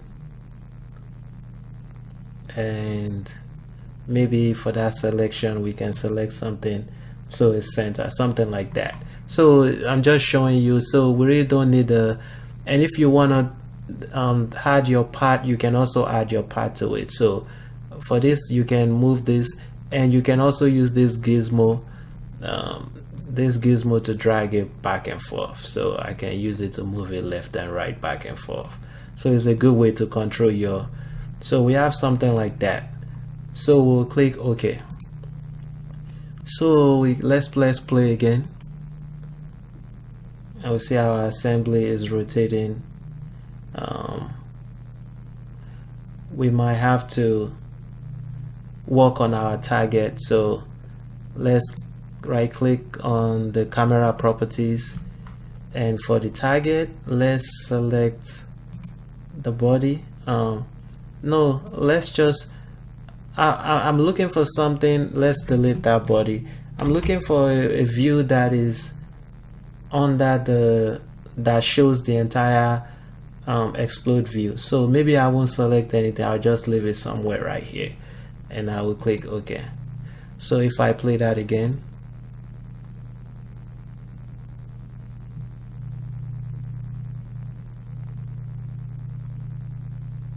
and our camera is moving because and I'm glad this is happening.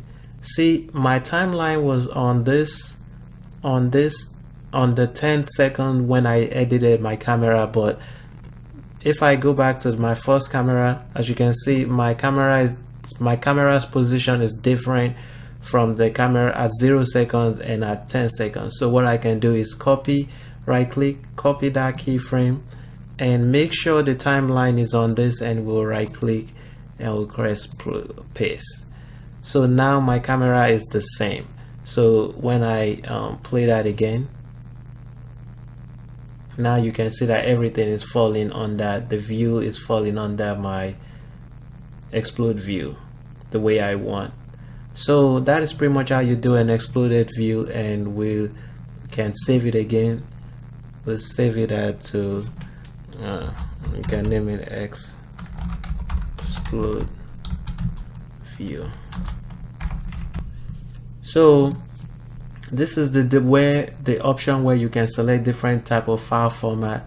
We'll render it as Microsoft AVI, and the renderer, if you have photo view 360 option will be available under the renderer. And for our custom camera, we can select 16:9, and we want to render it at 25 frames per second, and we'll click save, and we'll click full frames uncompressed and click OK. And the next thing we want to do is recalculate yes. So now our animation is saving, and it takes time for it to save. And if you're actually rendering it in PhotoView 360, it would actually even take much longer to render. So once this is done, I will show you what it looks like. Just a second.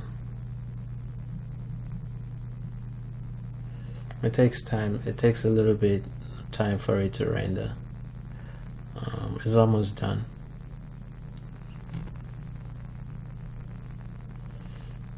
Last one. There you go. So if I browse to my file location and click on my explode view, there goes the animation.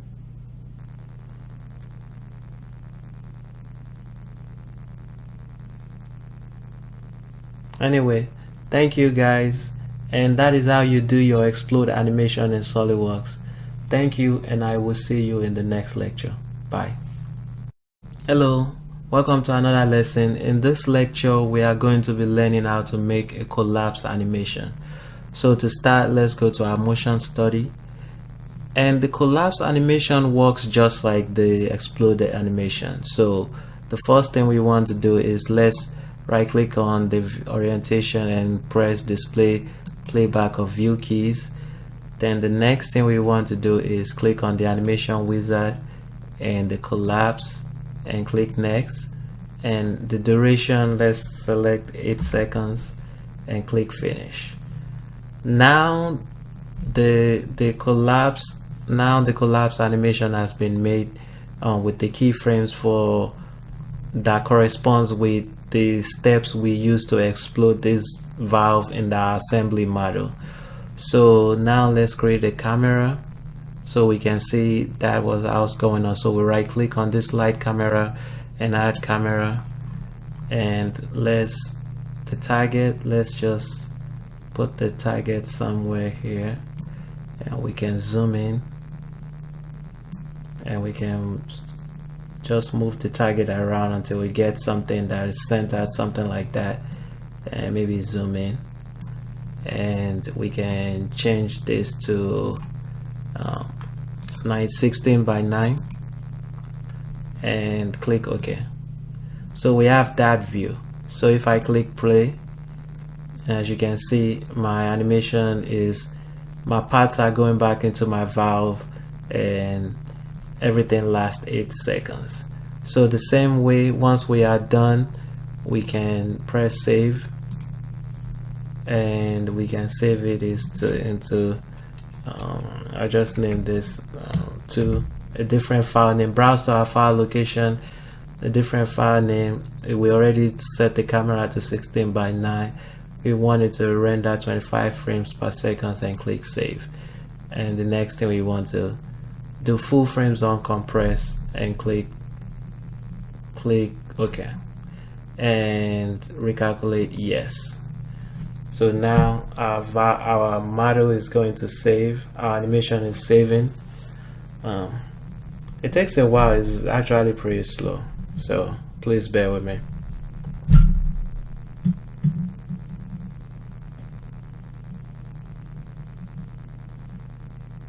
It's almost there.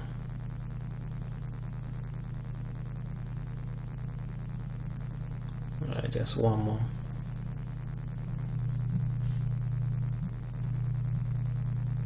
There we go. So if I browse to my file location and click on the check valve 2, we see our animation playing for 8 seconds. Anyway, thank you. That is how you do the collapse animation in SolidWorks. And this animation are pretty basic for you to be able to rotate your model and see what's going on. Thank you, and I will see you in the next lecture. Bye. Hello, welcome to another lecture. In this lesson, we are going to learn how to add an animation to our bolts. So to do that, the first thing I want you to do is, because we already created an exploded view for this valve, so let's save this valve. Let's save it as. So go to save it as, in your check valve, just save it as check valve 2 and save as copy and continue. No, so we want to save as copy and open. So make sure you select the save as copy and open. So now it should say check valve 2 up there. So the next thing we want to do is go into this configuration, and this isn't part of the animation. I'm just, because we already have an exploded view here, I want to just make another exploded view for this bolt and then go to our tutorial. So this is just preparing us for that. So we'll delete our explode view that we made, and now let's create a new one, and let's select these 4 bolts and explode it up, pull it up somewhere right there and click OK. So now we will go into our motion study, and let's first of all, we'll go into our motion study, and let's go back into our model and right click under that explode view and collapse it. So now we'll go back into our motion study and we'll click our animation, then we'll select collapse, we'll click next. So on our animation, we'll click next. The duration, we want it to last 5 seconds, and we want it to start at 0, and we'll click finish. So let's right click on this and disable the playback of view keys. So let's get something like that. Zoom in so you get a view where you see everything, and press play. So now we see our bolts going in. Good. So now let's drag this timeline back till we get something about right there. So now this is the point where the bolt is going into the valve. So you can hold the control key and select all 4 bolts, or you can also select them in your feature manager tree. So once you do that, we want to click on this button that says add key point. So what that does is when you press that button, AI creates a new key point for you at the current position of those bolts or any item you selected. It creates a new key point for their position. So what we want to do now is add our rotary animation. So we'll click on this motor and we select the rotary, and we want to select the circular edge of this bolt, and you can either switch the direction of how you want the bolt to spin, and you select constant speed, and it's going to be 15, and we'll click OK. So now if I play this, you'll see just a second what's gonna happen.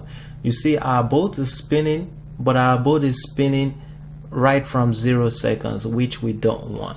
And this is our rotary figure that SolidWorks has created.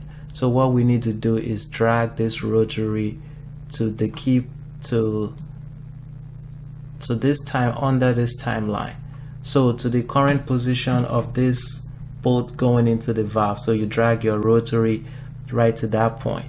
So you want to right click on it, copy it, and move your timeline to the last 5 second, right click and right click and paste it. So now that is pasted, the last thing we need to do is, if I hover over this, you can see it's showing that the rotary motor is on. So what we want to do is right click and we want to click off. So that means is on over here and is off over here. So now let's recalculate everything. So as you can see, our bolt is coming in, and at that point it starts spinning. So let's just create a new camera for it.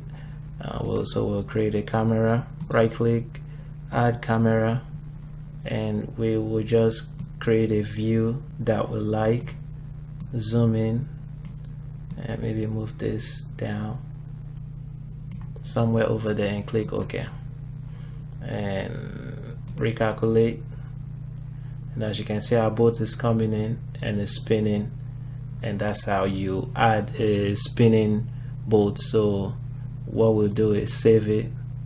We'll save it as 3 bolts. I'll just save it as bolts.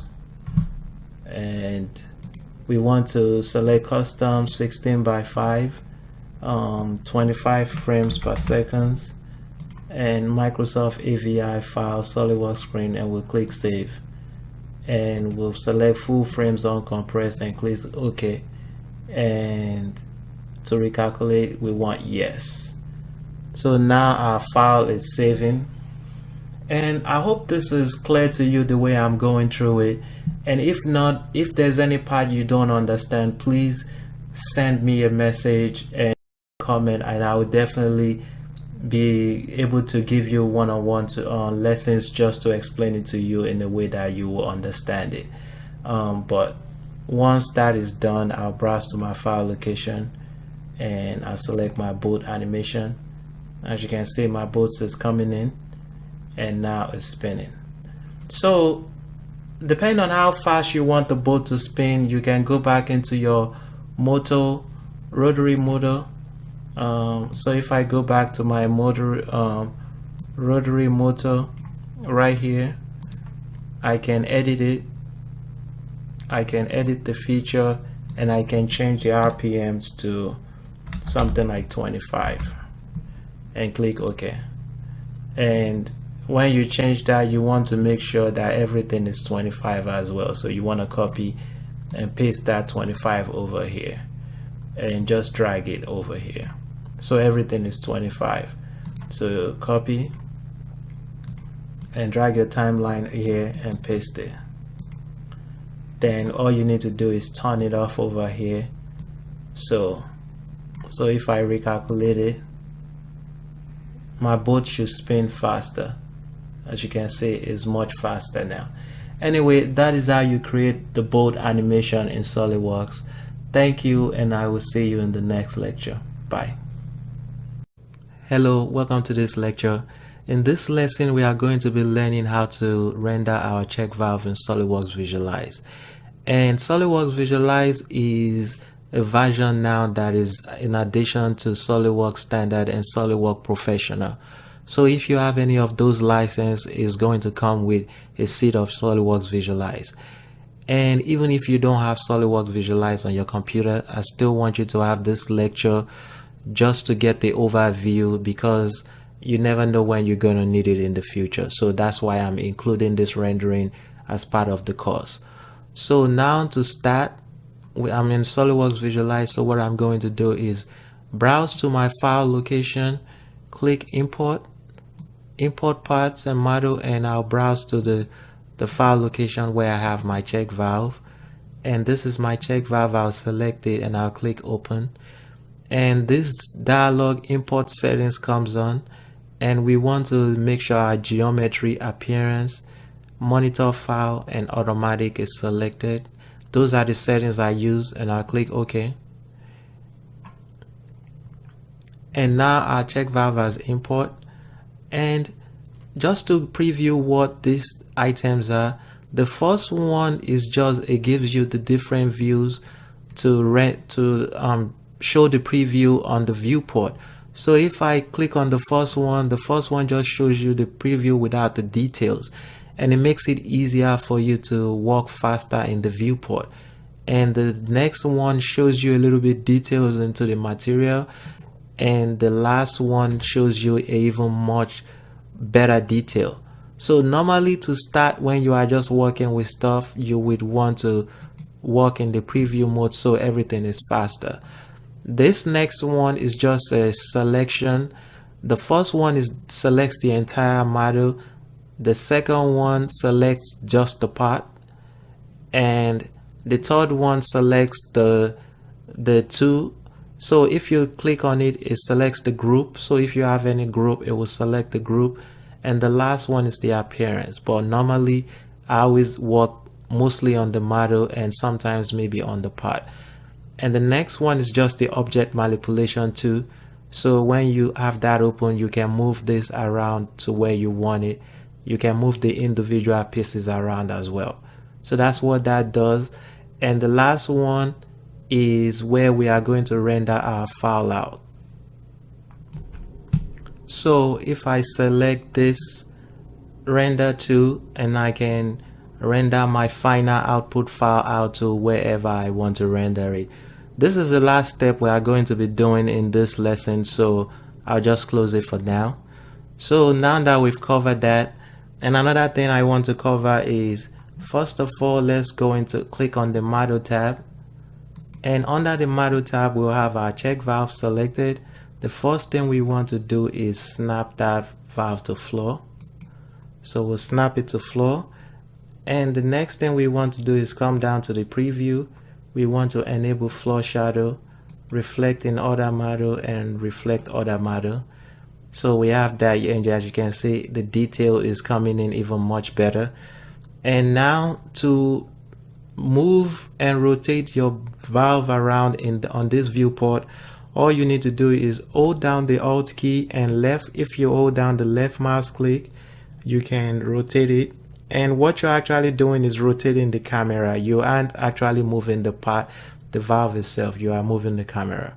So holding the Alt key and the left mouse click does move the cameras just the way I'm rotating it now.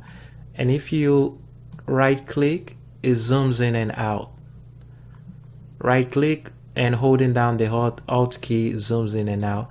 And if you hold down the scroll wheel, you can move the camera around, like palm it around. So that is how you rotate your view in the viewport to get the camera you want. So let's say I rotate it and I want something like this.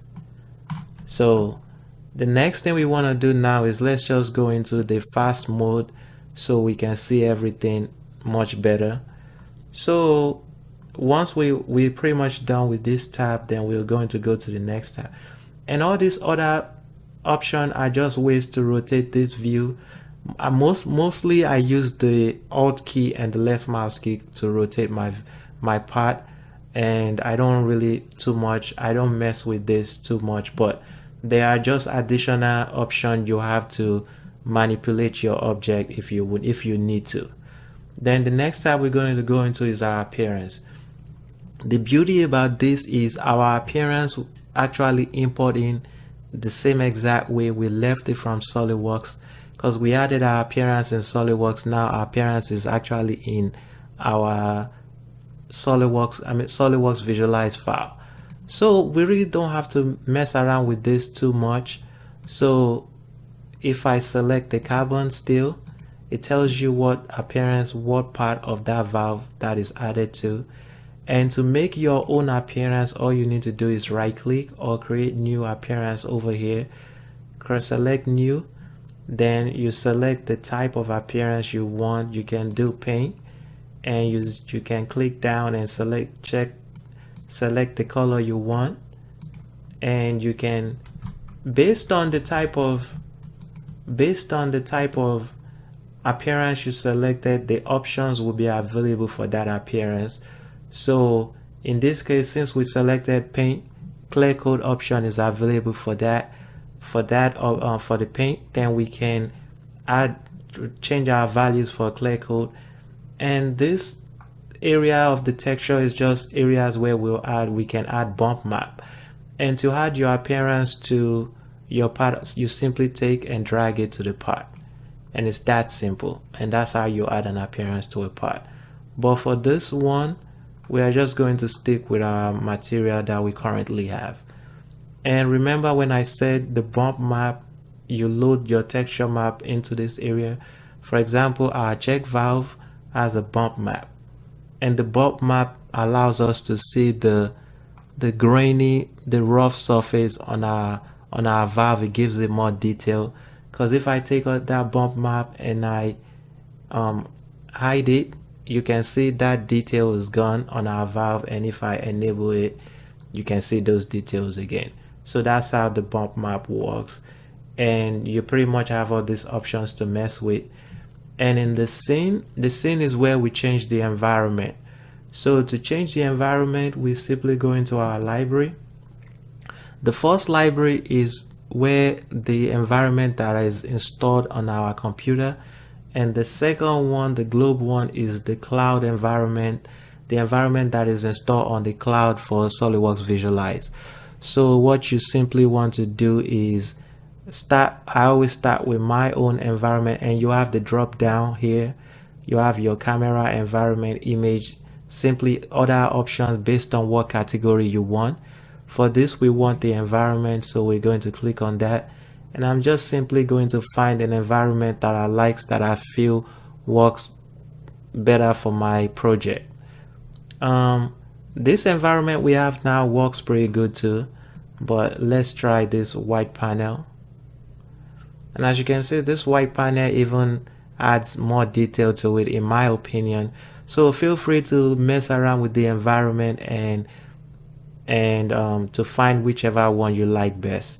For me, I'll work with this white panel. And when I click on the scene, the white panel environment is been loaded into my scene. So what I can do is I can adjust the different options for that scene here to get the look, the output I'm looking for. But for now, and another thing I can do is hide the environment.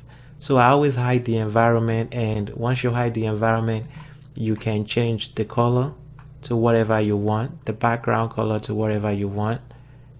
And another thing we can do is we can right click and select new backplate, and SolidWorks also comes with some black backplates we can use, and if you have any pictures too, you can use them as a backplate. So for example, we can select this studio, and we can select this studio light gray backplate, and as you can see, that backplate has been loaded into our scene. And on our scene, another thing we can check is you can change your floor reflection. We can add something like 0.1, and you'll see now there's more definition on the floor that the valve is reflecting on. Then we just have all this option here we can adjust to get the look we're going for. So the next, we're going to go into the camera, and the camera view works the same way. And as you can see, when I'm going to hold my Alt key down and left click and rotate, and notice as I'm rotating, my values is changing in the right hand box. So that's how to change your camera. Pretty much you can change it manually by typing the values in this box, or you can just use your left mouse click and your Alt key to rotate to get the type of view you want. I usually use the left mouse click to rotate and get the type of view I want. So let's say this is the view I want. And another thing you can do is you can right click, Control C to copy your camera, or you can right click on it, copy, and you come to the next tab, right click, paste. And now we can add another camera, and when I click on that camera, I can add another view of something like that, and I can move it to the center. So that is pretty much how you work with the camera, and you have all the different settings just to mess around with it to get the looks you're going for. And that is pretty much how the workflow in SolidWorks Visualize. And when you are done, you simply come here, and I'll go back to my first camera. Simply come here, and we are going to select this, and the file name, we can name it check valve.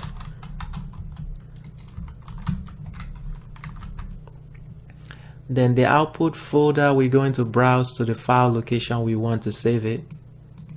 We're going to save it in our project folder. Select that folder. We want to render it, and the resolution, you can pick the resolutions you want. And for passes, we want to do, I always do like 1500 pass, and that's pretty much all the settings. And once we're done, we're just going to click start render, and our final image is going to render out. I will show you what it looks like in the project. I would attach the final render to your asset folder so you can see what it looks like. Anyway, thank you, and I will see you in the next lecture. Bye.